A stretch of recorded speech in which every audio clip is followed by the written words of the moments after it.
Aloha, this is Roger Brewer with the Hawaii Department of Health. This is a recording of a presentation I gave to the State Risk Assessors Association on April 16, 2024, titled Per and Polyfluoroalkyl Substances, MCLs, MCLGs, and Updates to Hawaii's PFAS Guidance. I put Hawaii in quotation marks because in reality our guidance is a compilation of a lot of existing guidance and ideas published by colleagues of mine on the mainland and other areas.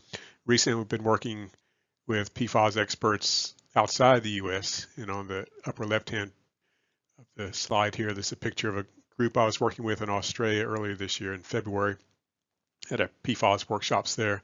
So a big mix of people, groups are people from China, you see here Bangladesh, and of course there's me, and then from India, and the Philippines, also working in the US, and Nigeria. So it's really gotten to be an international effort now to address PFAS.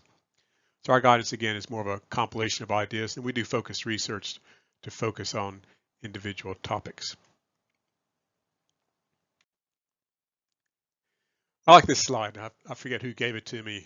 I just titled it Evolution of PFAS Science. It deals with a lot of things besides science, just life in general, confidence versus knowledge in field. And when first got started in PFAS work, it seemed pretty simple. There were just a few compounds to deal with, some toxicity factors. You treat them like any other compound and kind of thought we knew everything. Then we start hearing about things called precursors and TOPS analysis and total organic fluorine analysis and complications in fate and transport and such. And it gets to be more complicated than we originally thought. And maybe a year or so ago, even we're thinking we're never going to understand this. But I think now, compiling everybody's ideas into one big picture, it's starting to make some sense. And that's what we'll focus on here. A few references. This reference for Hawaii Department of Health guidance. The recent update, April 2024, it actually should be posted sometime this week. That's what I'll be focusing on today. A good overview of PFAS Basics. If you're just getting started in this, I'd recommend starting with ITRC's document, Per and Polyfluoroalkyl Substances, published in 2020, but they're giving regular updates. It's a good place to start. And then we'll be talking a lot about total oxidizable precursor methods, TOPS methods.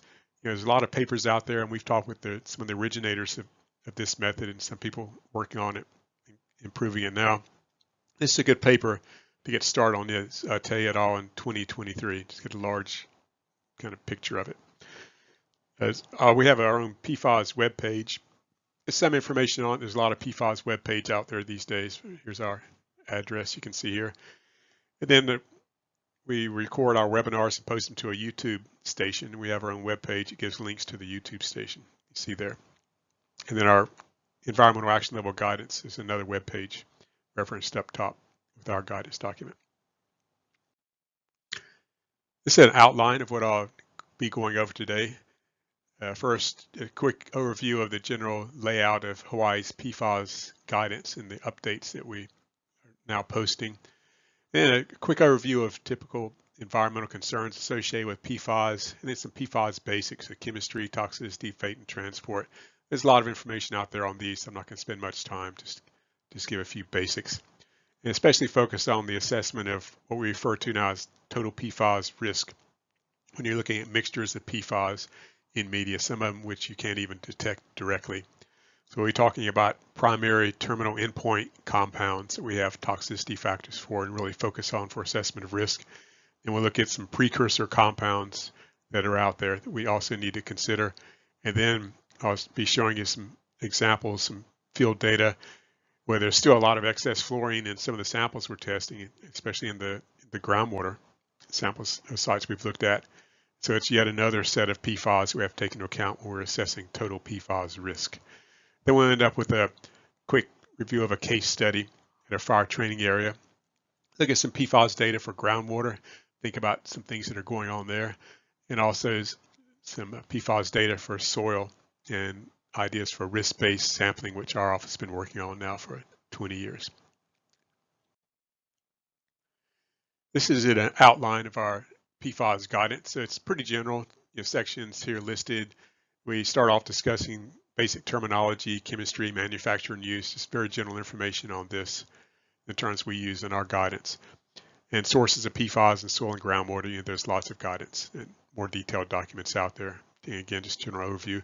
We really focus on compiling toxicity factors and physiochemical constants for PFAS compounds so that we can develop risk-based action levels and screening levels and use those to screen and review the data that we're collecting at sites. We'll also look at general fate and transport, including how plumes of PFAS might separate as the plume migrates away from source areas, different compounds. Then, well, also focusing, of course, on environmental action levels. We call them here screening levels, and we just recently incorporated EPA's maximum contaminant level goals and maximum contaminant levels, MCLs and MCLGs, into our guidance document. Those were just promulgated about a week ago. And we'll have a section looking at discussing how to assess total PFAS risk. That's what we focus on today. And then some basic information on how to collect risk-based samples, representative samples, have them processed and tested at laboratory. Very general information on laboratory test methods and some of the limitations of our guidance. And there's the URL address again below. This is a summary of the updates for our April 24th guidance. The previous guidance, I believe, was posted in 2023, 2022. A lot of precursor compounds are getting reported by laboratories now, so we've been trying to compile toxicity factors, physiochemical constants for those. And we did for some of the fluorotelmer alcohols, and this compound, primary PFAS in modern AFFF, modern is anything after 2005, this 6,2 fluorotelmer thioetheramidosulfonate. We'll be looking at that in more detail. So we actually contracted some toxicologists, epidemiologists to develop toxicity factors for us for those compounds. And we also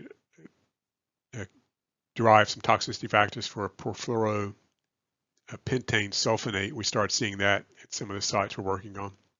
That's discussed in our guidance. Not that big of a risk driver, but it's out there. And especially for perfluoropropanoate or propanoic acid, US EPA published a toxicity factor for this recently. And we're starting to see that in some water samples, groundwater samples. We'll look at that later. Again, we added MCLGs and MCLs for the compounds listed here that were recently promulgated and posted by US EPA.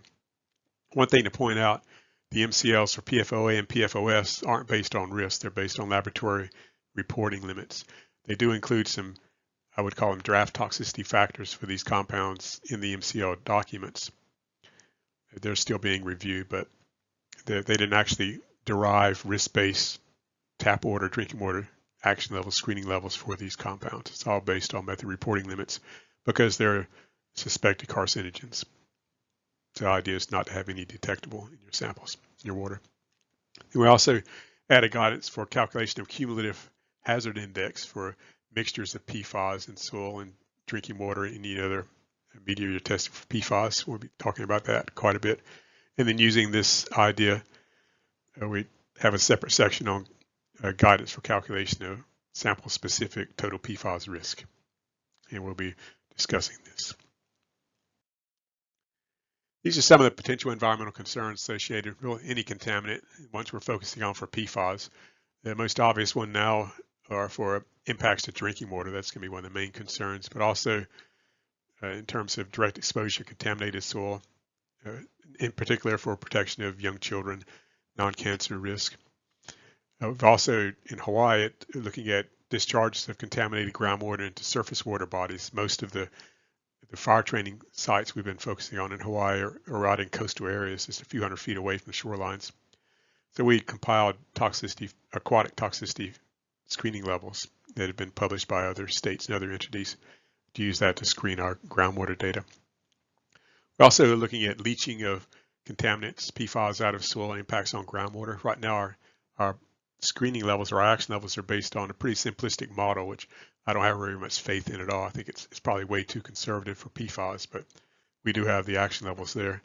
And we'll talk at the end of the workshop today about some alternative laboratory-based methods to address potential leaching concerns.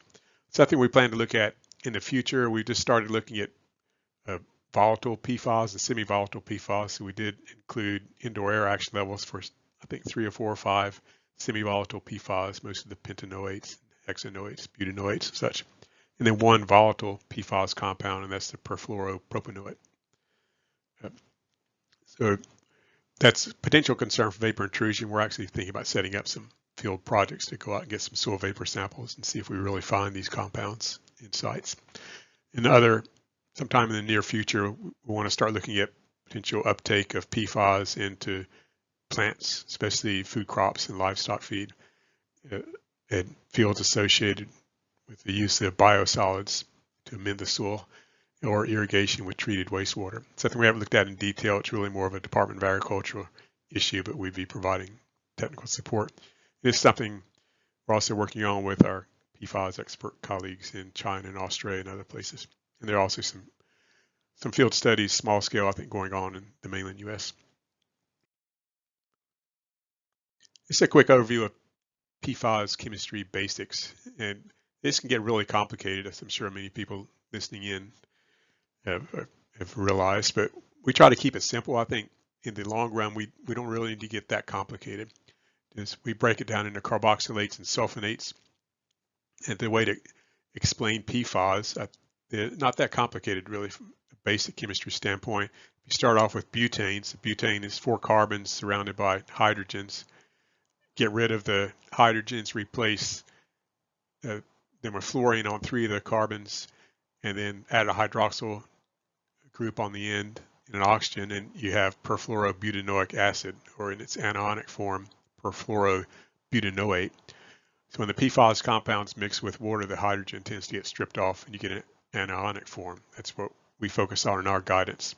There's a little bit difference between that and the acid forms in fate and transport. It's important to look at. The other example here, take octane. We're all familiar with that from looking at the gas stations, octane ratings. Octane is just 8 carbons saturated with hydrogen. So get rid of the hydrogens, and then on 7 of the carbons, attach fluorine molecules, and on the end again, add the hydroxyl group and oxygen, and you get perfluorooctanoic acid. Again, in the environment, probably the hydrogen is going to get stripped off, becomes anionic, so you have perfluorooctanoate. This is a basic chemistry. Just add a sulfur on the end instead of a carbon with the hydroxyl groups and such, and you get sulfonates. It's really about as complicated as you need to get in general, just to do basic investigation and basic risk assessment. When you start looking at forensics and things, you might need to get into a lot more detail in the chemistry. We give a summary of toxicity studies for PFAS in our guidance. They pretty much check every box of every potential health concern you can imagine. So I'm not going to go into a lot of detail on that. You can review our guidance, especially the references in there, and there's a lot of information on the web, and then some of the toxicity studies used for the MCLs and other state standards and things. So we hear quite a bit about shorter chain PFAS being less toxic than the longer chain PFAS. That's a typo in this slide for long chain. It should say higher toxicity. So I want to put this in some kind of perspective, so I compare them to toxicity factors for other common contaminants. And here I'm just comparing them to the non-cancer reference doses. So you see the long chain PFAS are, in relative sense, much more toxic than the short chain, or most of the short chain PFAS. And look out at the end there, we see perfluorohexasulfonate, or sulfonic acid. Now, in EPA's MCLG guidance, they equate it with the same toxicity of PFOS. This is going to come in be an issue, I think, at a lot of sites, especially in distal plume areas. This hexasulfonate seems to be a lot more mobile than its published sorption coefficient would suggest. We'll be looking at that later. Then some of the shorter chain PFAS compounds, yes, they're less toxic by up to 2 orders of magnitude, but they're still pretty toxic. If you look at the comparison between the butanoate up to the heptanoate, the reference doses are comparable to reference doses for hexavalent chromium, PCE, benzene, DDT, TCE, arsenic, PCBs, and such. So these are still pretty toxic compounds, even though they're not as toxic as the original long chain PFAS compounds. This is a diagram of a hypothetical PFAS groundwater plume, where the more mobile PFAS compounds separate in the source area and tend to migrate with the leading edge of the plume. So in the source area here, I've listed all the PFAS that we have toxicity factors and physiochemical constants for now. Then where it says immediately down gradient, in this case, we're losing the more sorptive, longer chain or bigger PFAS compounds. They're going to stick in the source area. This can be predicted. So just down gradient of a source area contaminated with this mixture of PFAS, you'd expect to see the ones listed here in yellow. They're slightly more mobile and such. Further down gradient of the plume, migrating with the groundwater with less retardation, you're going to see these shorter chain PFAS compounds, the hexanoates, pentanoates, and butanoates, and heptanoates and such.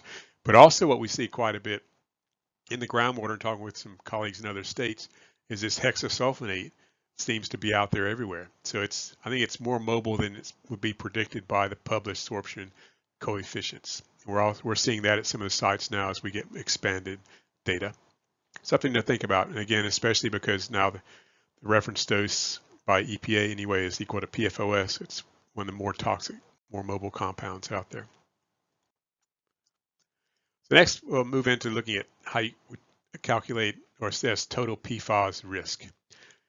So we break PFAS into 3 groups based on what we're seeing in the field and talking with other PFAS experts around the country in other areas. And first is the original group of terminal PFAS compounds that you find in the sample before TOPS analysis and such. These are the terminal endpoint compounds present at the site. That's pretty standard. This is what the standard test methods are going to generate. The second group are these precursor PFAS compounds, and these are getting identified by the TOPS analysis that you won't see unless you run TOPS analysis for. You wouldn't be aware they're in the sample because the laboratories don't report them. And for a lot of them, they don't have standards to quantify them or methods to quantify them. And the ones they do, we probably don't have toxicity factors for them. And then the third group of PFAS are for groundwater soil that's tested for total organic fluorine, and there's a lot of excess or extra fluorine in these samples that can't be accounted for by the PFAS that have been detected even after TOPS.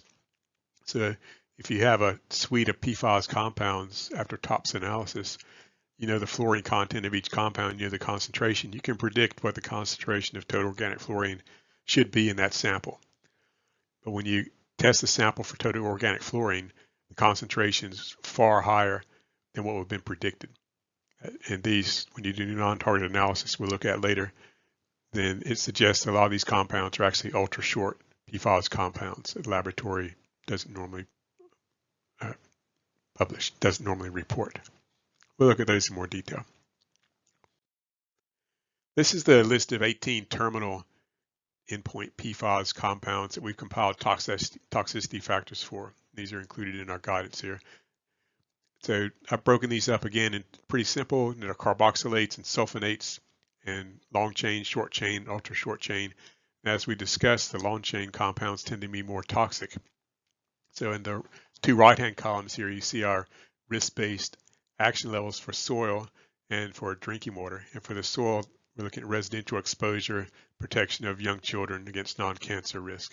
So you can see the numbers highlighted in green in that column are higher than the numbers in yellow. So this is just indicating the short chain compounds are less toxic than the long chain compounds.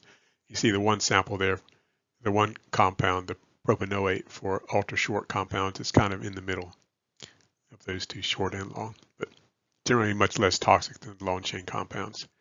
Same thing in the tap water. These risk-based action levels, again, we're inputting toxicity factors in EPA's tap water model. We use their model also for soil. And the short chain compounds, the tap water action levels tend to be much higher than the long chain compounds. I've highlighted in red here, these are the MCLs and MCLGs recently promulgated for the 5 PFAS compounds.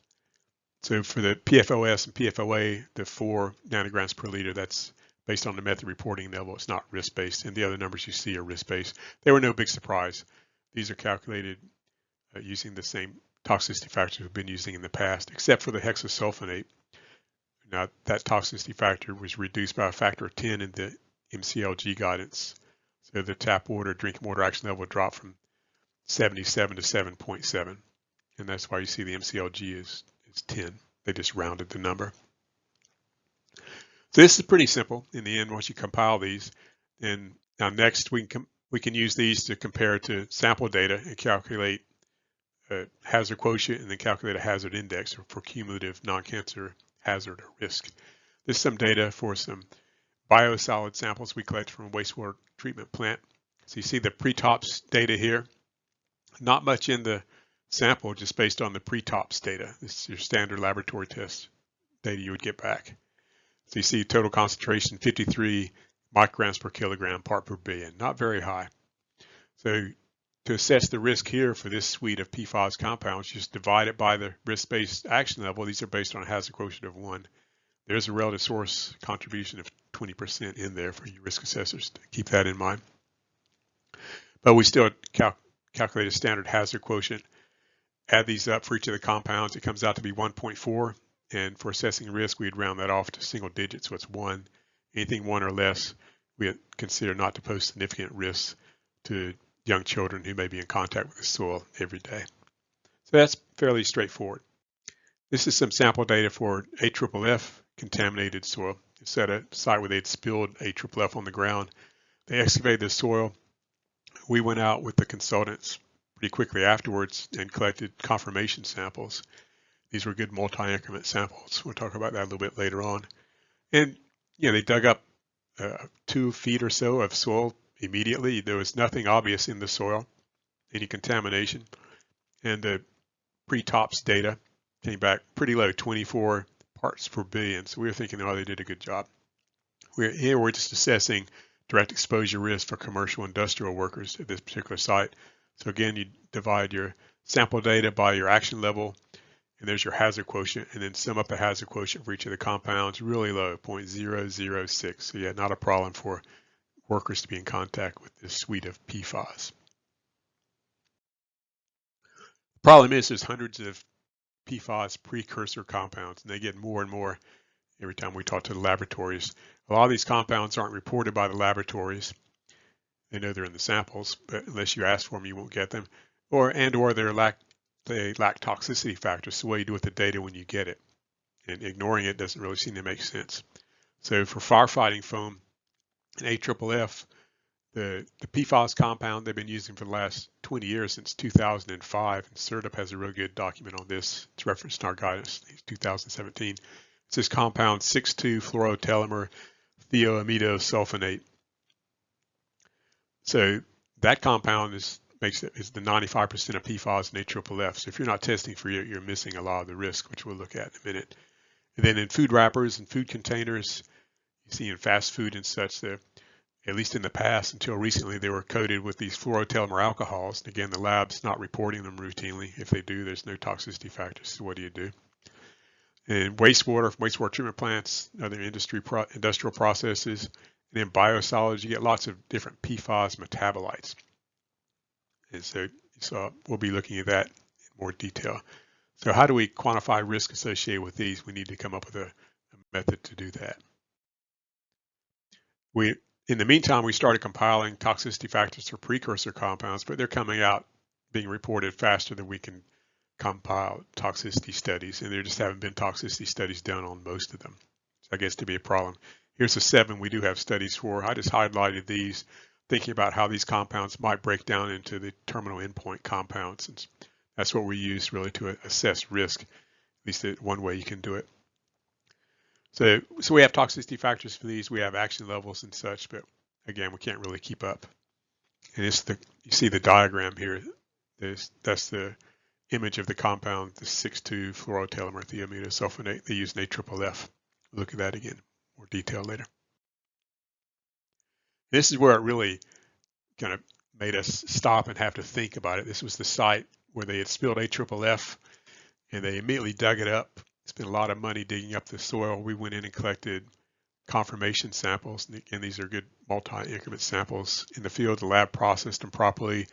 We got the lab data back, and the concentration of PFAS pre-tops, we were thinking about that, were pretty low. Again, so we thought, well, we did a pretty good job here. We did. The consultants and the RP did a good job cleaning this site up. I was talking to the laboratory chemist about it. The data, he just kind of mentioned on the side, well, you're missing most of what's in there, right?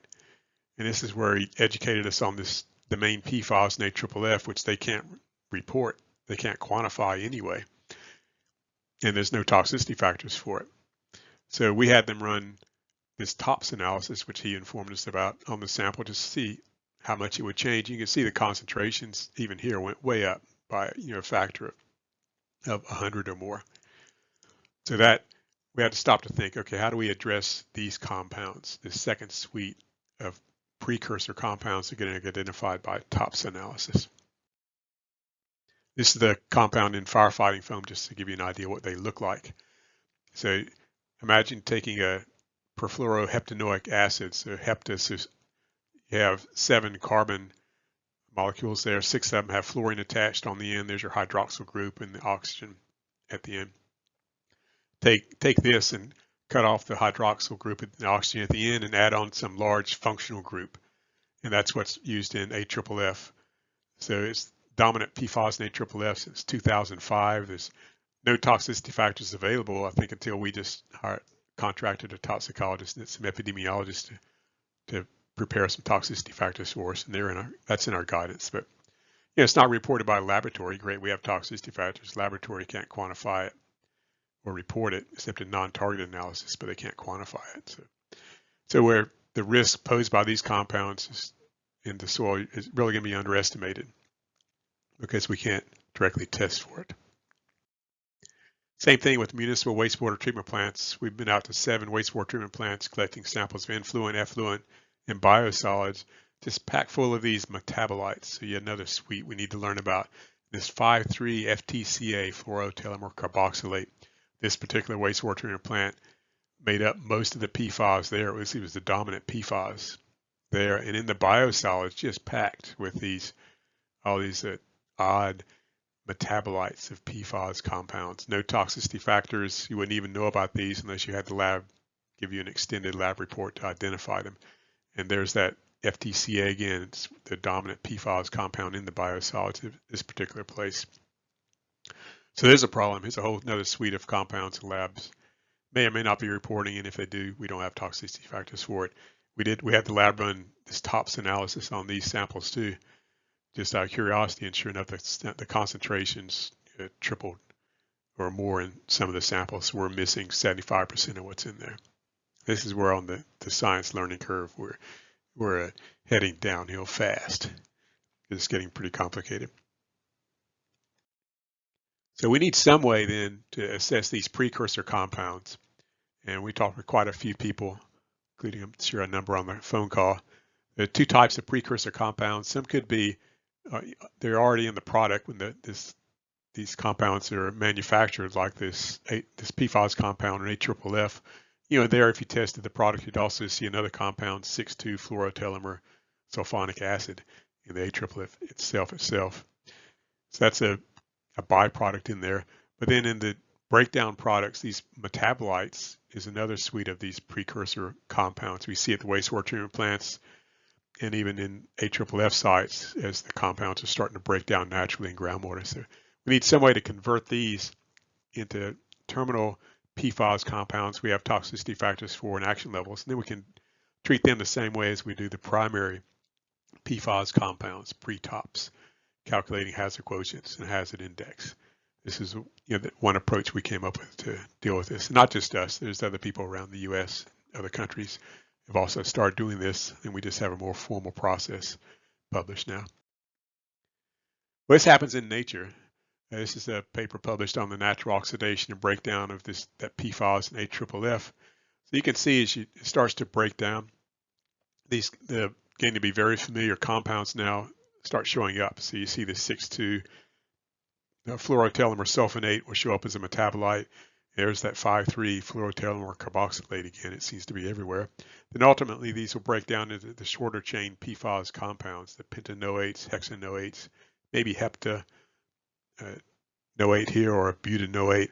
One thing to think about here is these things, the PFAS compounds aren't necessarily indestructible. This is natural biotransformation. So the bacteria are actually starting to break apart the fluorine carbon bonds, or at least the bonds between the carbons, and break up these PFAS compounds, the short chains, into shorter and shorter chains. Something that we're thinking about doing a more detailed field study on.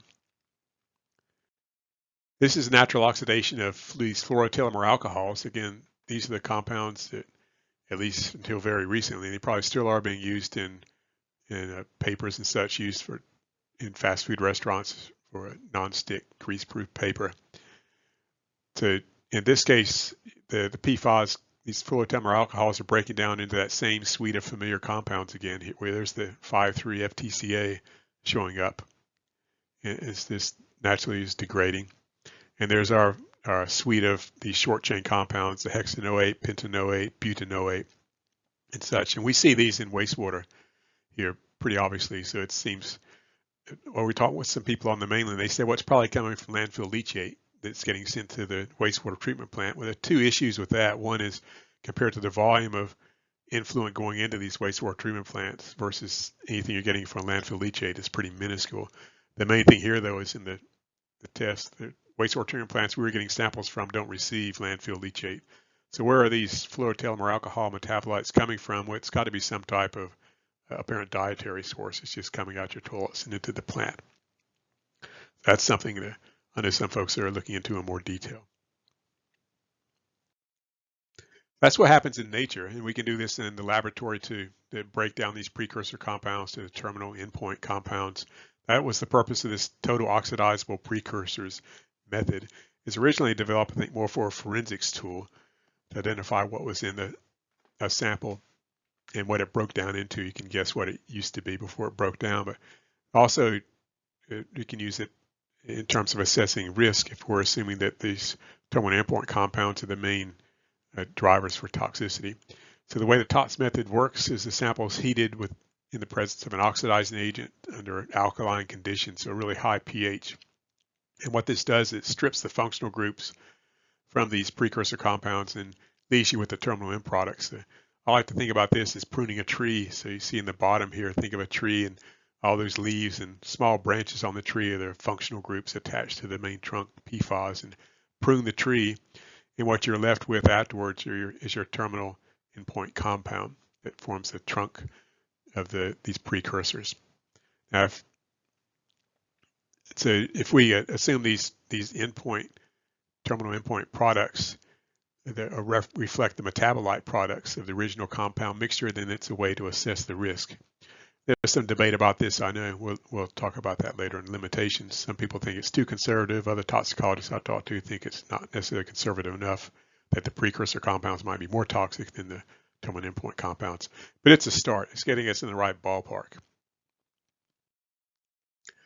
So we started running TOPS analysis on our samples, the second suite, our second phase of field study. This is the wastewater treatment plant biosolids sample I showed before. You see the pre-TOPS concentration, total PFAS 53 micrograms per kilogram. Post-TOPS on the same sample, concentration shoots up to 617 micrograms per kilogram, so over an order of magnitude higher. So if you're just looking at your pre-TOPS data for these biosolids, you're missing more than 90% of the PFAS in there. So you take that post-TOPS concentration, say the butasulfonate at the top, minus the pre-TOPS concentration, and that tells you the concentration of this terminal endpoint compound that was generated from the precursor compounds. You see 31 micrograms per kilogram for PFPS. So this is our second suite of PFAS, the terminal endpoint compounds that reflect breakdown of precursor compounds. And you see now that the concentration again for this second suite of PFAS compounds, 564. So it's an order of magnitude or more higher than the original terminal endpoint compounds, PFAS, in the sample. These are mostly made up, again, of these short chain compounds, just like were predicted in these the laboratory studies of natural breakdown. So you see the butanoates, the hexanoates, the heptanoates making up. They're the main thing that are generated by oxidation of your compound, of the sample. So now we can assess risk. We have the second suite of PFAS generated by the TOPS method. So I'm calling these as post-TOPS PFAS. They're the concentrations again. They sum up to 564. Divide this by your action level, the same thing we did with that first suite. You can calculate a hazard quotient. sum up the hazard quotients. There's your hazard index, the cumulative risk, cumulative non-cancer hazard. So in this case, just for the post-top suite of PFAS, it's 4. So if you remember for the non-cancer hazard index for the pre-tops PFAS was 1. So you add these together, 1 plus 4, now it's 5. So what didn't seem to be a problem initially with the hazard quotient of 1, and now it's above that.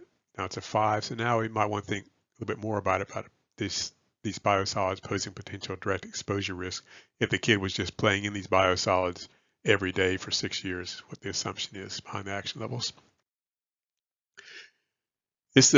We also sent a sample of the AFFF to laboratory to test pure AFFF. And I, again, thank my chemist friends in the laboratories. I'm sure they were horrified to test a pure sample of AFFF in their sensitive equipment for PFAS, but they did it. And look at the difference here. Pre-tops concentration, total PFAS, 2 million nanograms per liter. Post-tops concentration, 180 billion nanograms per liter.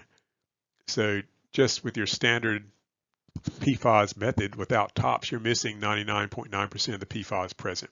So think about that when you're testing soil at AFFF sites. If it's the modern AFFF, anything spilled in the last 20 years, you're probably missing most of what's there. And again, you'd be underestimating the risk by a comparable amount. So post-tops minus pre-tops, this gives us the concentration of post-tops related PFAS. Here I just call it tops excess PFAS. The super high, of course. And most of the PFAS after the tops, again, with these shorter chain compounds, the butanoate, pentanoate, hexanoate.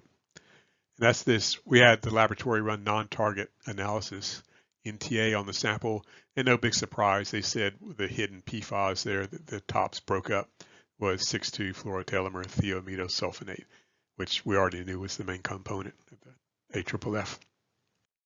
This was a sample of soil that was contaminated with the same sample of AFFF that we had the laboratory test. So you can compare the pre-tops and post-tops concentrations.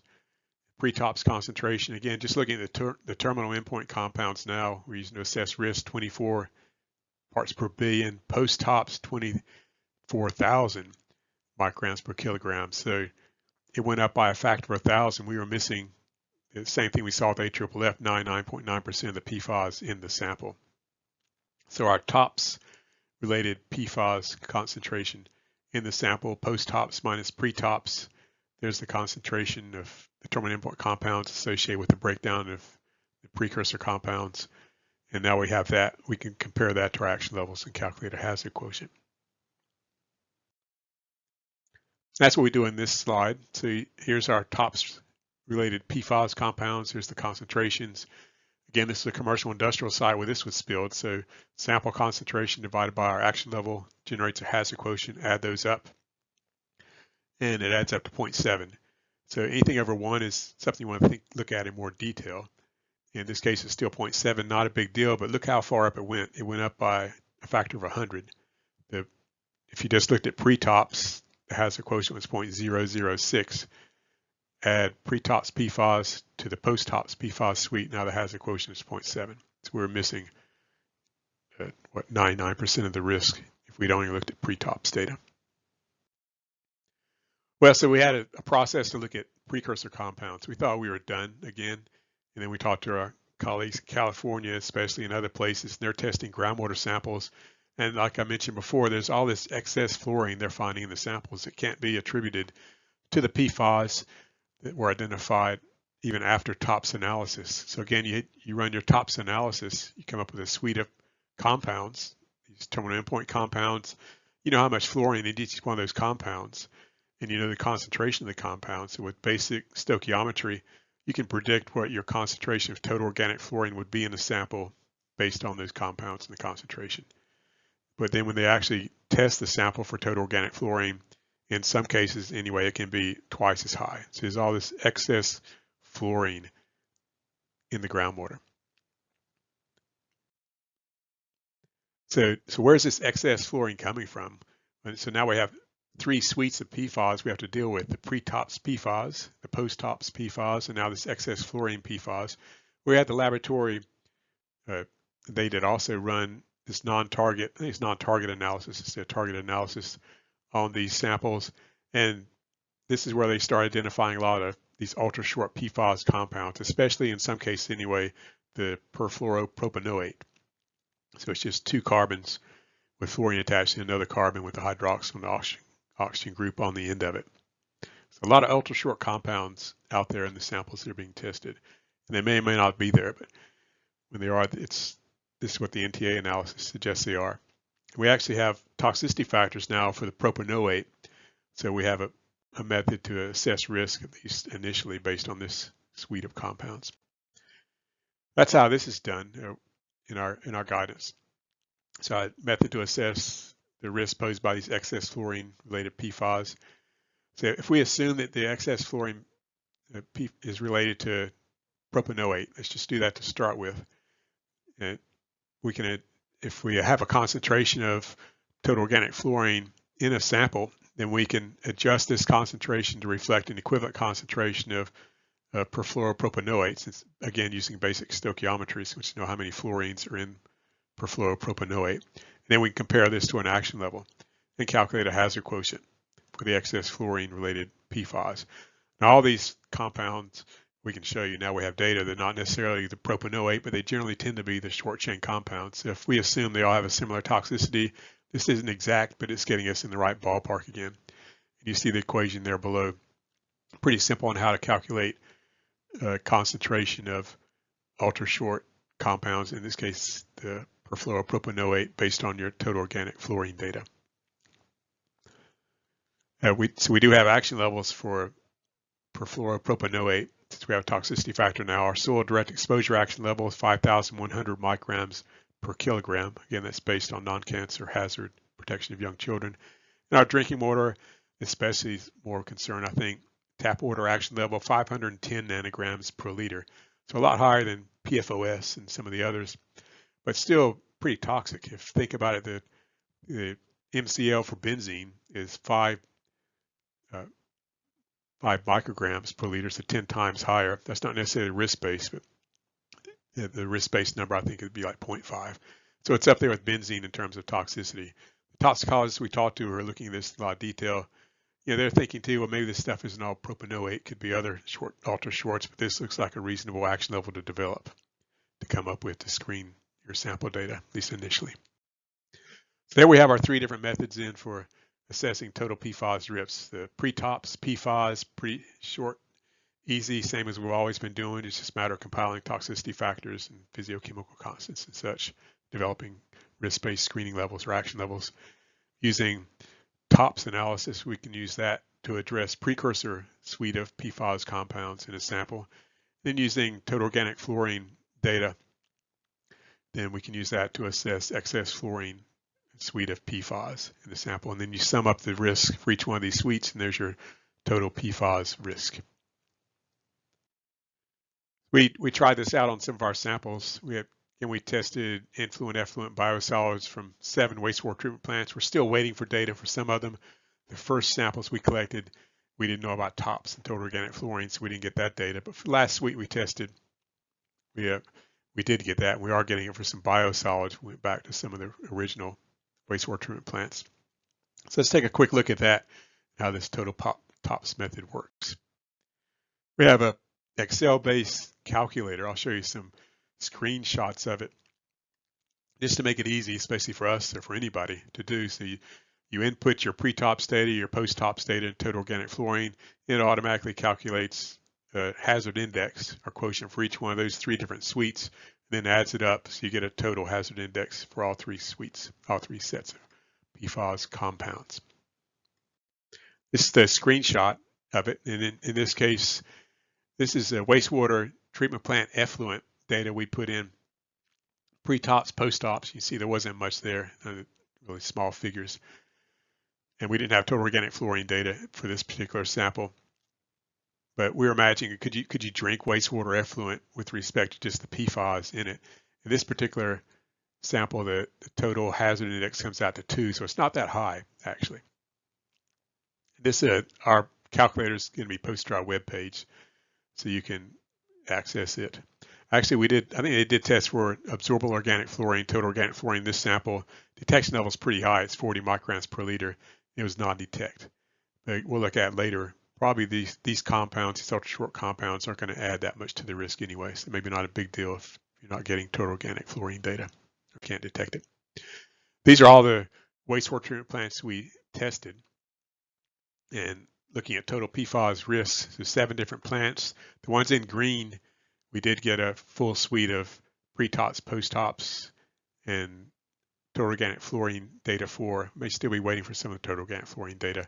But you can see the hazard indexes here. That's really the main thing to look at. And at 3 of these 4 plants where we got all the data for, the hazard index is less than 1. It's actually 4 out of the 7. It's less than 1. So the PFAS in irrigation, if you're using this water for irrigation, any way to think about it, they're not that high. This is for residential wastewater treatment plants. You're not getting a lot of commercial and definitely no industrial effluent coming into it. So it gives you some idea of what issues are with the domestic wastewater treatment plants. Probably not that big of a risk compared to industrial wastewater. Now, 3 of the sites, wastewater treatment plants, we did test the hazard index was above 1, but not that much. 1 to 3, that's typically the range where it's not that big a deal in terms of a site-specific risk assessment. The main compounds that were driving risk here, these are wastewater treatment plants. In some cases, most cases, it was a pentanoate, hexanoate, these short chain compounds, where the risk did exceed hazard index of 1. There was a little bit of PFOS or PFOA in the effluent water. Otherwise, not that high. We also ran the same spreadsheet and such for these biosolid samples that we tested. This example of wastewater treatment plant biosolids, a screenshot of our total PFAS risk calculator. So you can't see this here, but same thing, you input, if you have it, input your total organic fluorine data. In this case for biosolids, it's extractable organic fluorine. We didn't have it in this case. I don't think it would have made a big difference, but we're still waiting for that data to come in. Input pre-tops, post-tops data. It sums up each suite. It calculates a hazard quotient for each one of the compounds identified in each suite, and then it sums those up. On the right-hand side, in the little tiny print there, you'll see a 1. So the hazard index for this particular sample was 1. So even with post-tops data in this case, in theory, kids could play in the biosolids 350 days a year for 6 years. At least the PFAS wouldn't be posing a problem. That was for the 1 plant. The other 3 wastewater treatment plants where we tested the biosolids for, though, we did see a lot of precursor compounds getting broken down under the TOPS analysis and showing up as the butanoate, pentanoate, hexanoate. And this is what was driving the risk or non-cancer hazard for the biosolids here. In this case, then the hazard index went from 1, if you just looked at pre-TOPS data, up to about 5. Once you get up to about 5, you're over 3, then you're going to start thinking about it a little bit more seriously in terms of risk. So what does this mean? Does it mean you have to ban biosolids from being used in compost? Well, no, not necessarily. You treat the same way we've always been treating metals when they're spreading biosolids in ag fields. You just have to limit how much biosolids you put in your compost.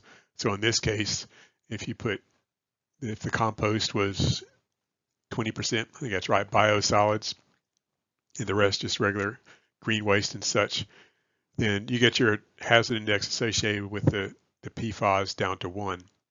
So you still should be able to use it. It may not be exactly 20%. Maybe we'd put in 5% biosolids in your compost, and that'll keep the PFAS concentrations down low enough where they're not going to pose a direct exposure risk anyway. Leaching risk is another issue. That's something we want to do more research on. This just in terms of direct exposure. That was our guidance then for total PFAS risk. Some of the pros is this allows, it really forces us to consider all these precursor compounds and ultra short compounds that are in the samples we've been sending to a lab but not getting reported or we don't have toxicity factors for. The nice thing with the TOPS approach is we don't really need to know what all the precursor compounds anymore. They can be useful from a forensic standpoint, but you don't really need to know what they are in terms of assessing risk if we're assuming that the terminal endpoint compounds are what driving risk, and they represent, in at least generally, the metabolites that would be produced if you were exposed to these compounds. And it comes with this easy to use spreadsheet. It took a while to put together. That's posted. We include the password, right protect password on the spreadsheet, so feel free to unprotect it and move it around as you see fit. If you see any errors in there, definitely let me know. And the cancer risk, again, we're just looking at non-cancer risk or total PFAS risk. Cancer risk, we'll continue to focus on individual compounds once we can settle on toxicity or cancer slope factors for PFOA and PFOS in particular. We actually have a group of toxicologists and epidemiologists reviewing some of the toxicity studies for us to come up with what they think are reasonable cancer slope factors, and also reference doses for these two compounds. That should be out sometime this summer. So in general, it's similar to the way we address petroleum contamination. You look at individual compounds like BTEX and PAHs, but the main mass of contaminants associated with petroleum at a site are going to be under this collective term total petroleum hydrocarbon. And oftentimes that's what's driving risk at petroleum sites, not these individual compounds. But we look at both. Some of the limitations where the top method is still evolving. I'll show in our example site right after this, a case study we did, we split samples or separate samples, two different labs, have each lab run TOPS analysis on it, and they came up with different numbers. So we still need to work on the TOPS method to get that more standardized and more reliable. And the TOPS, they can produce similar results to what we think would happen in terms of metabolism as you're exposed to these compounds, but they don't directly mimic biological processors. Again, some toxicologists I've talked to think that using this method TOPS to assess risk is too conservative. Others think it's not conservative enough. So we're in the middle somewhere. If nothing else, I think we're getting in the right ballpark. It's definitely better than just totally ignoring them. Some of the precursor compounds I've been told by the lab aren't fully oxidized, especially chlorinated PFAS. We haven't really had to deal with those here in Hawaii.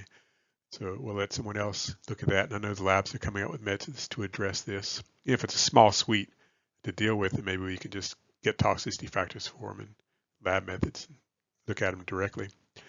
Also, the toxicity of these non-fluorinated functional groups that are getting chopped up and broken off of the PFAS precursor compounds aren't considered. And that's, for talking with toxicologists, I think most of them agree that whatever's getting broken off is pretty minor compared to the PFAS itself, so they're not going to add a lot to the overall total risk. But it's something to think about. And so another risk assessor I talked to said, well, this total risk approach doesn't address synergistic effects of exposure to PFAS mixtures. Well, that's really true for all risk assessments we do. It's something to think about. Don't really have a method necessarily to address it.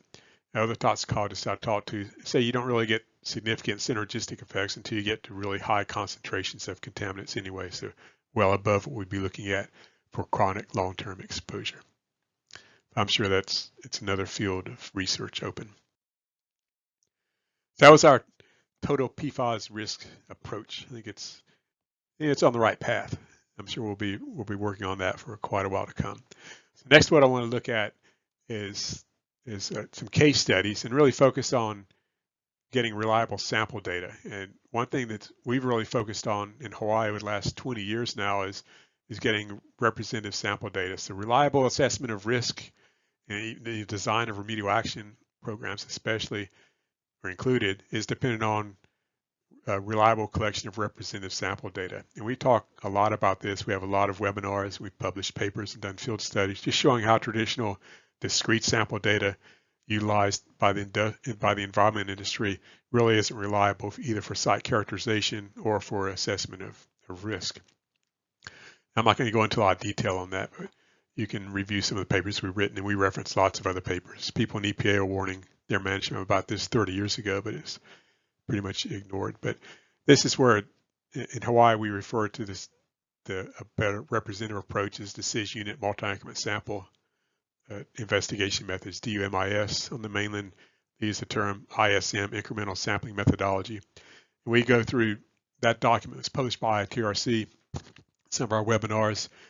The first several parts really well done, where they discuss the problems with discrete sample data, how to implement ISM type sampling in the field. That's well done. It's pretty basic, not a lot of details in there, but it's a good overview. And then processing samples at laboratory, how to make sure your laboratory data representative of sample you submit, that's well done in there. But there's some issues with the way they address risk assessment and statistics in that document we discussed, and they fall back on the old style classical statistics that just don't apply to soil and other particulate matter.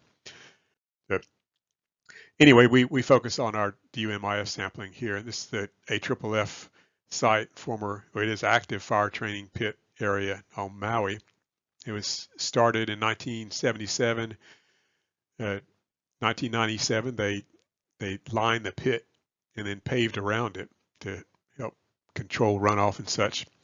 It's a great research site. It's not impacting a source of drinking water. And we've been doing a lot of research studies here. We're about to set up some additional ones here in the next few months. It's about 800 feet from a beach. So one concern is potential groundwater discharge into the beach. It's unconsolidated carboniferous or carbonate sand, 10 to 15 feet to groundwater. It's easy to drill into and get groundwater samples and such. So I think we'll be using this site for several years to do research studies on. If anybody has any ideas in addition to what we're doing, then get in touch. So we still have quite a bit of funding to do research. The main concern in reality at this site is discharging contaminated groundwater onto the shoreline area. And so next time you visit Hawaii, then if you get bored, go out to the beach at low tide and look along the beach and look for these little bubbling springs of fresh water coming up in the intertidal zone.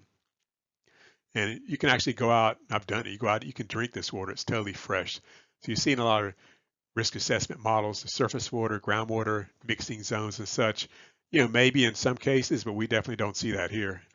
And here, the groundwater is discharging into the surface water completely unmixed. So we're concerned about, as this groundwater passes through the benthic zone, potential impacts to benthic organisms. And then, of course, it's going to get mixed in the surface water. So it's mostly impacts to benthic organisms we're concerned about. So under our guidance, the groundwater has to meet chronic surface water, aquatic toxicity screening levels, action levels at the point of discharge. So we want to map out these plumes in terms of aquatic toxicity. Here's some of the groundwater data at the site, just a quick snapshot. There's been several rounds of data collected at the site over the last probably 3 or 4 years now. This was just some samples that we collected in 2023, where we included testing for some precursor compounds, but also getting TOPS data and total organic fluorine data for the groundwater samples. So you can see right in the fire training pit area, you see the bottom left-hand corner, there's a lot of 6,2-FTS, it's fluorotelomere sulfonate in the groundwater.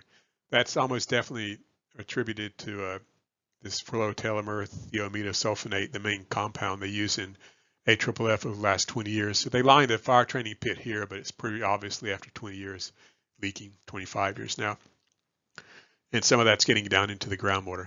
You see a lot of PFOS in the groundwater too. You don't see any of that basic PFAS compound, the one that's in AFFF. That stuff isn't very mobile. And even as you migrate away from the site, you don't see the fluorotelomere sulfonate either. That stuff, it's highly sorptive, at least from the data that we've seen. So what's migrating away from the site here, there's a lot of PFOS, not a lot, the concentrations drop off pretty quickly, but that's the main component of PFAS to groundwater away from the site. That's kind of surprising because PFOS should be pretty sorptive. But again, this is a carbonate, unconsolidated sand, not a lot to bind it up that we can tell.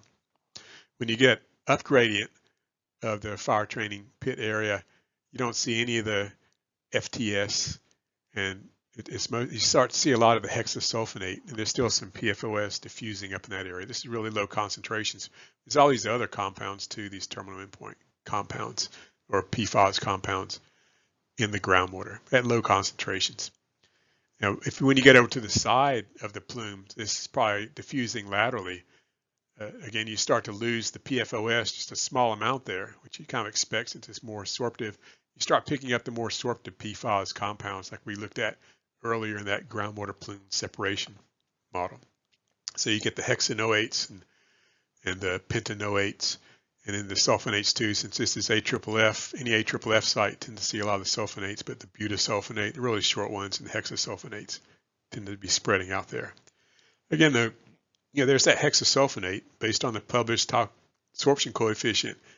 It shouldn't be that mobile, but it shows up everywhere. So I think it is, again, a lot more mobile than we would predict it initially to be. It's even diffusing outward away from the main plume. So that was the main terminal, the main PFAS compounds. We also tested the samples for total organic fluorine, and there are just tons of excess fluorine in the groundwater samples here that you wouldn't see unless you wouldn't understand what's there unless you tested for the total fluorine. This is absorbable organic fluorine in the water. We had laboratory run non-target analysis on the samples, and sure enough, there are all these ultra-short PFAS compounds. Some of them sulfonated, some of them not. But we did see the propanoate, perfluoropropanoate in the samples also. So what's happening here, and we want to do some more field studies this summer on this, is you're getting these PFAS compounds are getting naturally degraded in the groundwater and getting broken up into these ultra-short compounds. And there's one thing we're talking about this afternoon with a colleague of mine. We're wondering if could this be enhanced by petroleum in the water, the same thing you see with chlorinated solvents where you get reductive dechlorinization. You know, are we seeing reductive defluorinization of PFAS in groundwater here? That would be really interesting to see. So we'll be looking at that some more this summer, collecting samples at this site. That's the bad news. There's a lot of excess fluorine, a lot of these ultra shorts in the water. The good news is, if we're really assuming these have the same toxicity as propanoate, they don't really contribute that much to risk. So even if we didn't know they were there, we'd be estimating the risk just based on the standard suite of PFAS compounds. And we also ran TOPS analysis on the compound, so ignore the upper right-hand box there for a minute. Most of the samples we tested, and we see this at other sites too, when you run TOPS analysis on water samples, you just don't see that much getting generated. So there's not that, it really isn't much precursor compound mass in the groundwater. We talked to some microbiologists who are working on PFAS about this, and they weren't surprised. They said, well, the bacteria in the groundwater are going to break up these precursor compounds pretty quickly, just like we saw in the earlier studies we had posted here. So you wouldn't expect TOPS analysis to change to identify a lot of precursor compounds, except maybe in the source area you might start seeing more. Right when you're right on top of it, definitely away from it, they're going to be degraded. Except this one sample, and that's the way science goes. The more samples you collect, if you only have a little bit of data, you come up with some great stories. The more data you collect, you start finding out something's off. So that monitoring well number 9 there, after TOPS analysis, 2 things. One thing, PFOS shows up. So what's creating that? Because the main PFAS compounds in the AFFF only have fluorine on 6 compounds, 6 of the carbons, not 7 like PFOS. So where'd that come from? Well, I don't know. It wasn't that big of a concentration, but the concentration did double. And then after TOPS, we got a sulfonate, which if you talk to the TOPS people, they're going to say, well, you're not going to create sulfonated compounds after TOPS. They're always going to be the carboxylates. Well, not in this particular case. Who knows what's going on? You know, when things don't make sense, you always blame the laboratory, but chances are the data are right, and we're just missing something in terms of the science. But that's what's going on at the site in terms of the water. So we looked at each one of the wells again. We have pre-TOPS, post-TOPS in the excess fluorine data. Each of those 3 suites, we calculate a hazard index. So look at the hazard index around the source area. Monitoring wells 1 through 5 were all around the source area. 7 was a few hundred feet down gradient. Anything over 1 is bad. You don't want to be drinking that. You know, 88,000 is a hazard index. It just gives you an idea of what could be bleeding off of these firefighting sites, especially on the mainland you're seeing. Again, here in Hawaii, we don't really see a big issue so far with fire training areas. Most of them are in the coastal areas. So super high. And what's driving risk here? Because there's lots of, there's precursor compounds there. There's lots of the shorter chain PFAS compounds in the water, a lot of these ultra shorts, but ultimately it's the PFOS and the hexasulfonate that are driving risk. In Australia, that's all they're testing for currently for drinking water is the PFOS, hexasulfonate, and they look at the butasulfonate too, PFBS.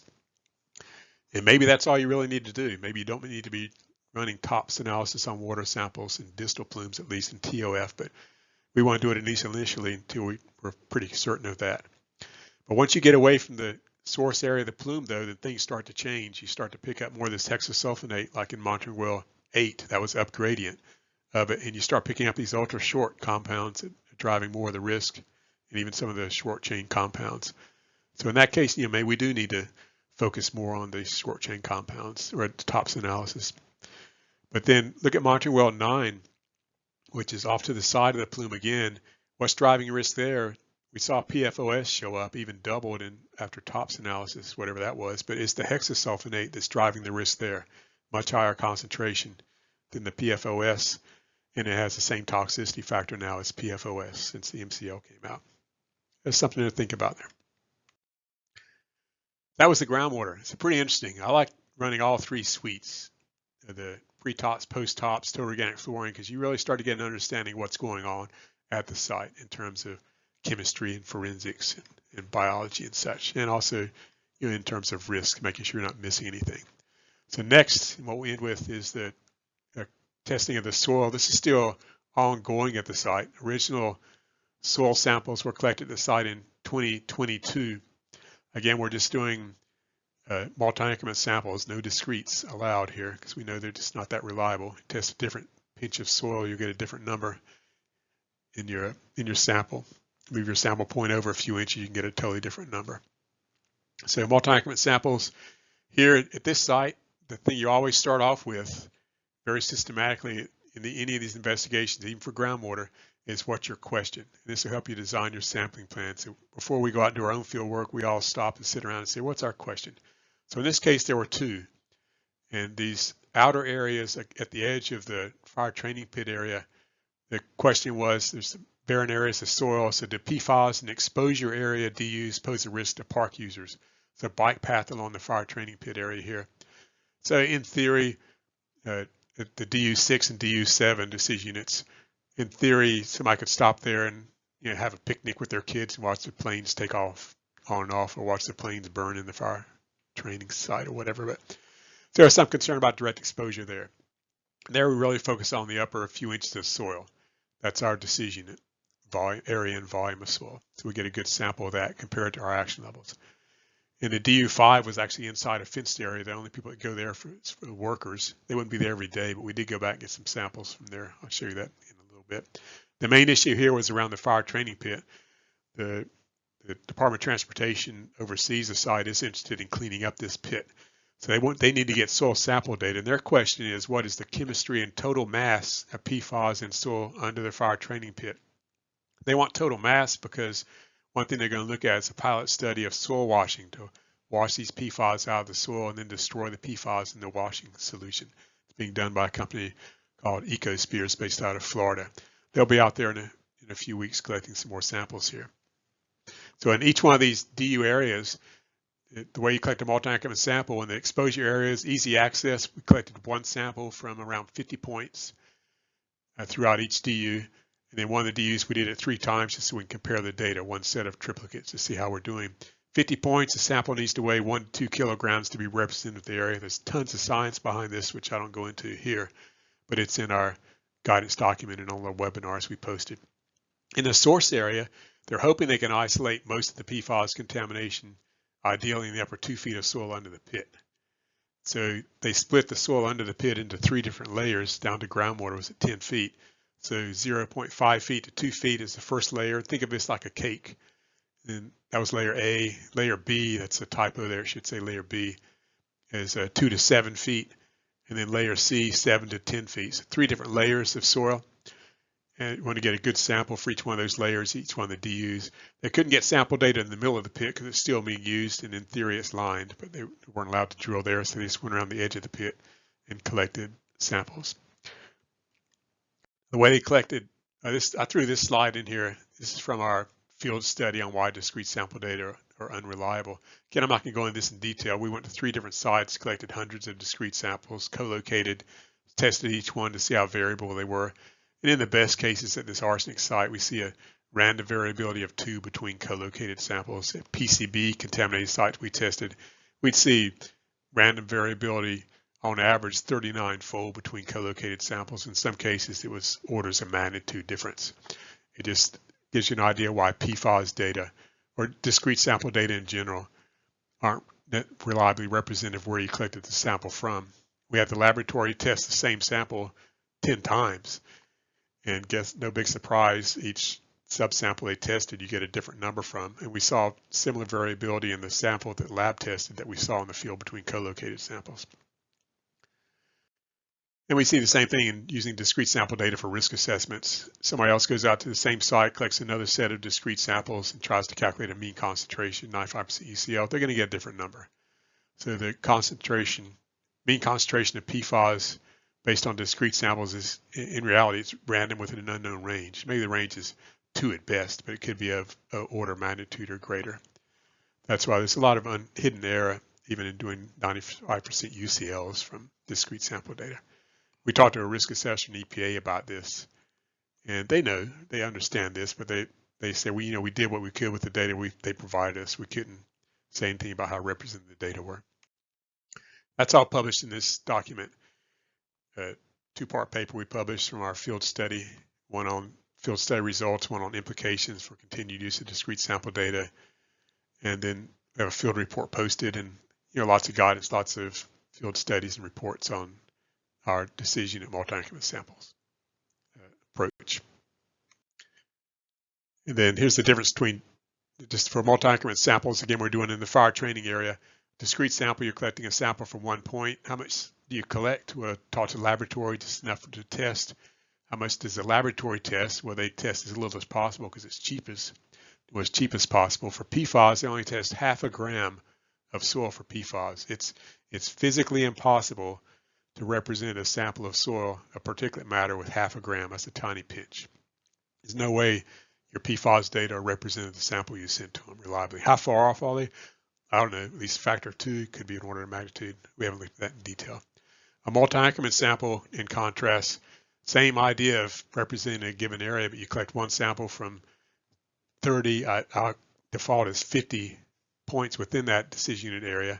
Sample needs to weigh 1 to 3 kilograms, we're using now. At the laboratory, out of the sample you send, they have to test at least 10 grams, and ideally up to 30 grams to get a representative subsample from the sample that we submitted to them. That's how you get representative sample data. That's what we did at the fire training pit area. Same thing in the subsurface. This is what they did at the fire training pit area. You get a mobile rig out there, a push rig, and each one of those 4 DUs that were circling the fire pit area, they put in 30 cores down to groundwater. Now the core from each layer, there are 30 cores for each layer. You combine those, each core represents an increment. You combine those into one sample. That's your multi-increment sample, multiple cores, multiple increments. Well, the cores are way too big to combine in one sample, so you have to subsample in the field. We talk about how to do that. So you get one sample from each one of the layers in each one of those 4 DUs. One of the DUs, they did it 3 times. They put in 90 cores. Actually not that expensive to do and that difficult in the field to do. They collected 3 completely independent samples from each one of the DU layers and compared the data just to see how precise the overall method was. And their precision was pretty good, especially for just 30 increments. This is the sample data they got then. There's all the DUs, just a quick idea, that side note there on how the multi-increment samples are collected.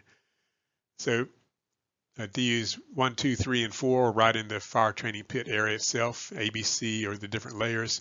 And then DUs 5, 6, and 7 are those outer areas where we're just looking more concerned about direct exposure. And there they did test 2 different layers, A and B, 0 to 6, and 6 to 12 inches. You see here they didn't, this is 2022, we hadn't thought about tops. So the total PFAS concentrations were really low, much lower than we would suspect based on how bad the groundwater contamination is, looking at 1 ppm or such. Well, once we realized what was going on with the AFFF, it's probably a lot of this 6,2-fluorotellumer thiamethosulfonate, AFFF in the soil. They're probably, the pre-tops data or standard PFAS data is probably underestimating the total concentration and the total mass of PFAS there in the source area by 100-fold, just based on other AFFF sites we've done boast on.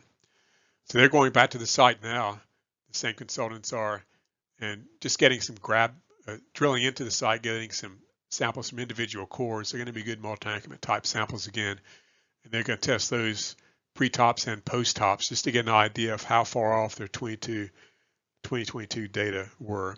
It probably is going to be about 100-fold, at least in the source area. We did have access to this DU5. DU6 and 7 are being dug up because the hazard quotient there was kind of high and residents are exposed to it.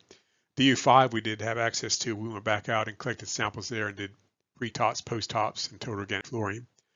This is us in the field getting that. So it's the whole area is about 3,200 square feet.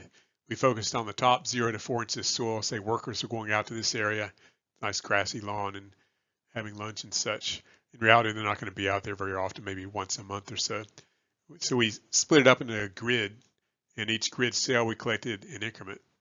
So 45 grids total, so we collected 45 increment samples. We actually collected 6 independent samples from here, from each one of those cells. And ideally, they would all come up exactly the same. Of course, they're going to be a little bit different, but we were hoping with 45 increments, I think we were probably doing 2 or 3 kilogram samples here, that it would demonstrate that the data are reproducible, representative here. So we had the laboratory also test triplicate samples. So one of these samples, the laboratory, we made them test it 3 times to see if they get the same data every time. And then with respect to the TOPS analysis, and even the PFAS analysis in general, we sent 3 of the samples to another laboratory. So we sent 3 samples to one laboratory, 3 samples to a second laboratory to see if they get the same data. And they did get this very similar pre-TOPS data, but one of the laboratories, their TOPS analysis didn't show any change at all in the pre-TOPS data. But the other laboratory did. And the other laboratory had a more vigorous TOPS protocol for testing the samples. I think their data were much more accurate. Just a way to see how precise reproducible data are. This is the laboratory that we think did a good job on the TOPS analysis, pre-TOPS and post-TOPS. So we were thinking here on the edge of the fire training pit area, we were kind of excited. We're going to see a 100-fold increase in the PFAS, total PFAS concentration because we're missing all these precursor compounds. That wasn't the case at all. They went up 40%, pretty boring actually, or surprising. But then we thought about it. Well, they had paved the site in 1997. This was before the modern AFFF, these new precursor compounds came out in. Actually, the fire training pit area has a berm around it, pretty high berm, so they really controlled runoff from the site. So what we're seeing in these outer areas is DU5 with the pre-TOPS data is pretty much what's there. It was mostly PFOS, what was originally in the older AFFF that was used. That was what was getting out to these outer areas. Maybe a little bit of the new PFAS compound in the new AFFF, getting a little bit of runoff getting out there, but not much. It only increased the concentration by 40% again. So even increasing the risk, not that much. Well, what's getting generated when you run TOPS analysis on it is that same suite again. It's these short chain or carboxylate compounds. Again, in this case, the butanoate, pentanoate, hexanoate, heptanoate, huge increase in the concentration. Still not that high in reality there, but that's often the breakdown probably of these 6,2 fluorotelmer sulfonates for the fluorotelmer thiamethosulfonate. And you see the 6,2 FTS precursor compound, that got broken down completely in the TOPS analysis. That's what you want to see. That tells you your TOPS analysis is processing is working properly. So that all disappeared.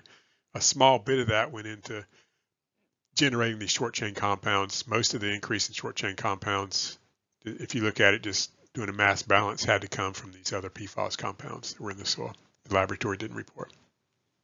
So that was interesting. So they did a good job, we can tell from this data, in controlling runoff from the site since 1997. Then we looked at risk. So we have our pre-TOPS, post-TOPS. We're still waiting on excess fluorine. Actually, no, we did get excess fluorine data here, but here the excess fluorine measured by laboratory was less than what you would predict by the post-TOPS PFAS compounds in the same sample. So there's something up with the excess fluorine data where it wasn't giving us a complete idea of the total fluorine in the sample based on the PFAS data. They wouldn't have mattered anyway because the main compounds, they don't really add that much to risk if we're assuming the ultra-short toxicity factors. So here, looking at the total risk posed by pre-TOPS, post-TOPS, and forget the total excess fluorine for now. Residential land use, total risk, for kids, if they were actually playing in this DU5, which they have no access to, the hazard index of 36. Most of that is coming from the PFOS in the older AFFF that it's been there for 25 years, has a quotient of 32. A small contribution in health hazard from this post-TOPS precursor PFAS, that extra minor runoff since in the last 25 years. But the pre-TOPS PFOS had already blown your hazard anyway. Well, no kids are getting in here. It's all fenced off. Looking at commercial industrial land use again, using our handy dandy total PFAS risk calculator.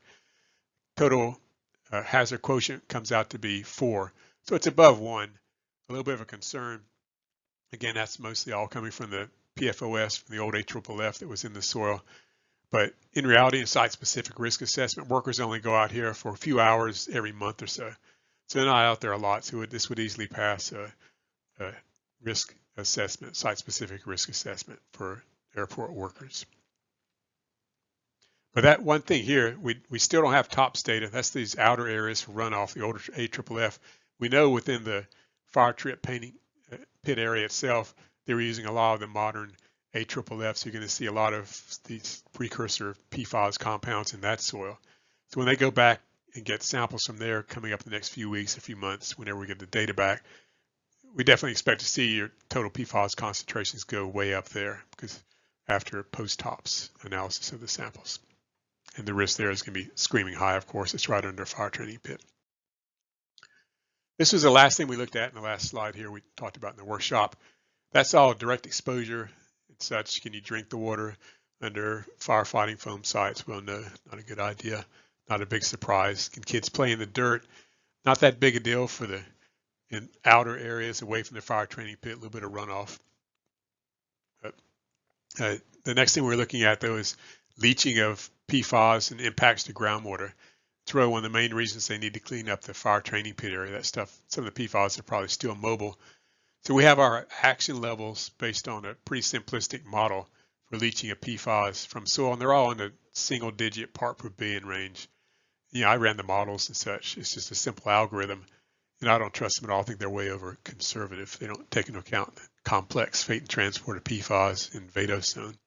So if you fail our action levels for leaching concerns, the next step in our guidance is to run this synthetic precipitation leaching procedure batch test at the laboratory.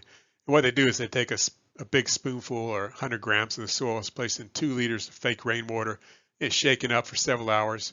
You test the soil ahead of time, and then you test the leachate. And you look at the ratio of the PFAS that were in the soil originally divided by the concentration of PFAS in the leachate. If that ratio is over 20, it suggests that that particular PFAS compound isn't very mobile at all. And that's written up in our guidance. We've been using this for pesticides for years here. And this doesn't address the leaching of PFAS precursor compounds at the moment, but we are looking into that. We're actually looking at TOPS analysis such on it. But here's the sample we did have SPLP batch test data for. The PFOS, not surprising, this is in that DU5, that outer area where the workers could hang out. The absorption coefficient came out to be 230 based on the SPLP batch test, so way over 20. Stuff's not mobile. That's not surprising. It's been sitting out there now for over 25 years and it's still in the soil, so obviously it's not very leachable. One thing though, and not necessarily surprising, was there was still some hexasulfonate there in the soil, and the KD factor was less than 1, which suggests that the hexasulfonate in the soil is still quite mobile. Why it's still there after 20 years, most of it I guess is leached out, but it's still leachable. And that matches up to what we're seeing. We're seeing in groundwater samples here in Hawaii, and we hear from the mainland and other areas, this hexasulfonate seems to be spreading everywhere. And this backs up that it's more mobile than would be predicted by the published absorption coefficients. Such. The other compounds here, there's such trace concentrations in the soil and in the solution, it just doesn't work with the batch test trying to calculate absorption coefficient. The mass of PFAS that they detect in the solution is greater than the mass that they detect in the soil to begin with. And this all relates to just sample error. And when you're a subsample error for the sample, when you're trying to deal with part per billion range, you're only testing a few grams of soil at a time. The test is just too sensitive to make any sense and calculate absorption coefficient for those samples. So a much better way to do that is, I think it's my last slide, was to use a soil column test. It gets back to what's your question. And our question, it may be what's the absorption coefficient of PFAS in the soil. Maybe that's a remediation type question. But a bigger question is, what's the concentration of PFAS in leachate generated from this soil? Say if it was in biosolids or something, spread out in ag field, or it's in that AFFF site. What's the concentration of PFAS in the first flush of leachate that goes of water that passes through that soil? And what's the concentration of PFAS long-term leaching out of the soil and getting into groundwater at the site? And this is the main question. This is where we really should be running these soil column leaching tests. The farmers, agriculture people have been using it for decades. More directly reflects the investigation question being asked. And one of the problems with the standard default, this is method 1314 test, one of the LEAF tests, is a soil column is way too small to put in a representative sample. So we had a laboratory working it with in Canada, build a larger soil column for us that'll accommodate a 1 to 3 kilogram multi-increment sample, so the bigger the better. And what they pack the soil in there, and then they start pumping water. There's a set amount of water you pump through at a set amount of time through the soil to mimic long-term leaching. Now the standard method 1314 test calls for testing 9 samples of leachate over time as the leachate comes out the top of the soil column and collects in a jar. They do that to calculate sorption coefficients, which we don't really care about necessarily, at least initially here. The main thing, our question was, what's the concentration of PFAS in the first flush, and what's the long-term concentration of PFAS and leachate from the soil? So we only need 2 samples of the leachate to test. And the first sample is tested after about 5% of the total water is going to be pushed through based on the tests.